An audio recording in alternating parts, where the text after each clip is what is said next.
Okay, here's your fancy schmancy Unit 3 review.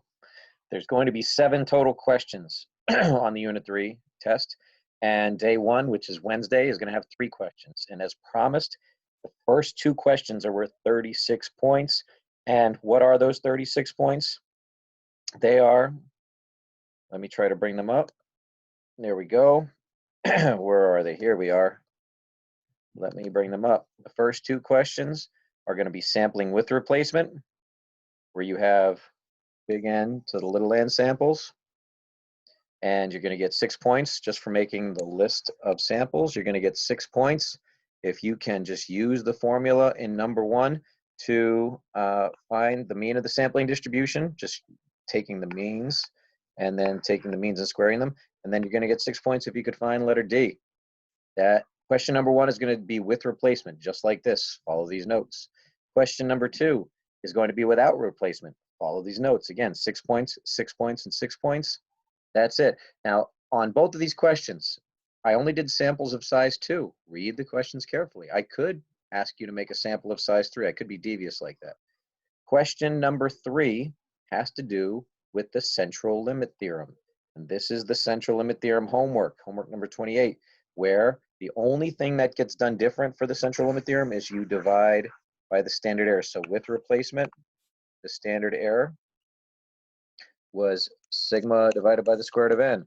That's with replacement.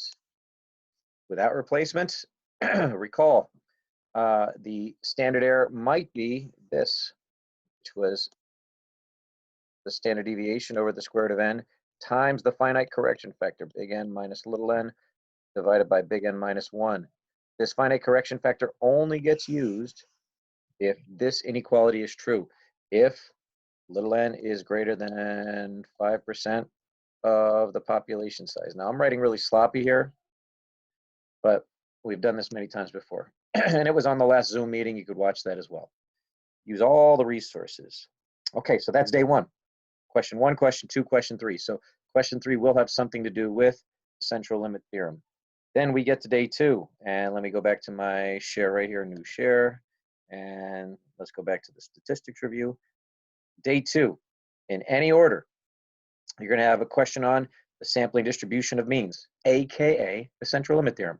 We'll have 1 question on the sampling distribution of proportions. You'll have 1 question of the sampling distribution of the differences between means, and 1 of the sampling distribution of the differences between proportions. These 2 questions deal with 1 sample of data. These 2 questions deal with 2 samples of data.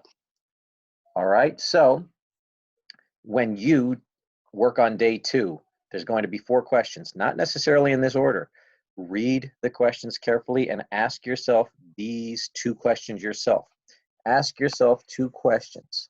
Number 1, is the question using means or proportions? And I am not insulting anyone's intelligence. If the question actually has the word mean in it, then you're dealing with means.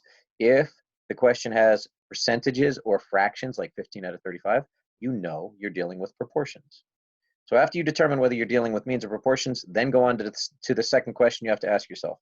In the word problem, are they only giving me 1 sample of data, or are they giving me 2 samples? Suppose you read the question and you say, ooh, I see a percentage, it's proportions. Oh, I see they're giving me 1 sample, and I go right to these, right to number 2. Oh, I see that it's talking about means, and they're giving me 2 samples. I go right to these notes. I can go right to that video worksheet and have that handy. As a matter of fact, what I would do if I were you is I would have the video worksheets up on my computer, just have them handy. I mean, this technology is what you have available at home, but it's not available, you know, when we're in class. So utilize that technology. Let's go back to the homeworks. Another thing you could do is on your laptops, just have them up just like this. See how I can toggle from homework to homework to homework to homework. Okay, so speaking of the differences between means, speaking of sampling distribution of means, that is this homework, the central limit theorem. Have that handy, okay? If you want to talk about sampling distributions of proportions, there they are right here, sampling distributions of proportions. Remember, with proportions, you are using fractions, number one. And number two, when using proportions, you always do a 0.5 adjustment on the numerator. Proportions, 0.5 adjustment. Means, no 0.5 adjustment. All right. Number 30, homework number 30 dealt with what we talked about today, the differences between means. And hopefully this was understandable having gone through the lecture now. Okay, but here it is in all its glory. Go through that. You're going to find the sample sizes for both, and then you're going to find the mean difference and the standard error using the formula. That's if you have means with two samples given in the problem. Suppose you see that they are proportions and two samples given in the problem, then you go to your sampling distributions of proportions homework. There is the sampling distributions of proportions homework. The one final thing I'm going to talk about with this review is this, whether it's means or proportions. Remember, means, no 0.5 adjustment, proportions, 0.5 adjustment. Whether it's means or proportions, you can draw two samples from one population with both means and proportions. If you do draw two samples from one population, the mean difference is going to be 0 always. One last thing. There was one question on this lecture where, specifically number 4, this was the sampling distributions of proportions, where you didn't find the probability. In number 4, it told you that there were 1,000 people performing 400 experiments each. So lowercase n was 400. Capital N, if you will, was 1,000. Okay. And in this case, it was dealing with proportions. I did my 0.5 adjustment. You can see what I'm circling right there. I got my z-score and I got my area.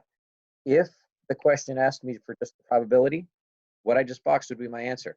But because it didn't ask for the probability, it said how many people out of 1,000 would experience whatever this was.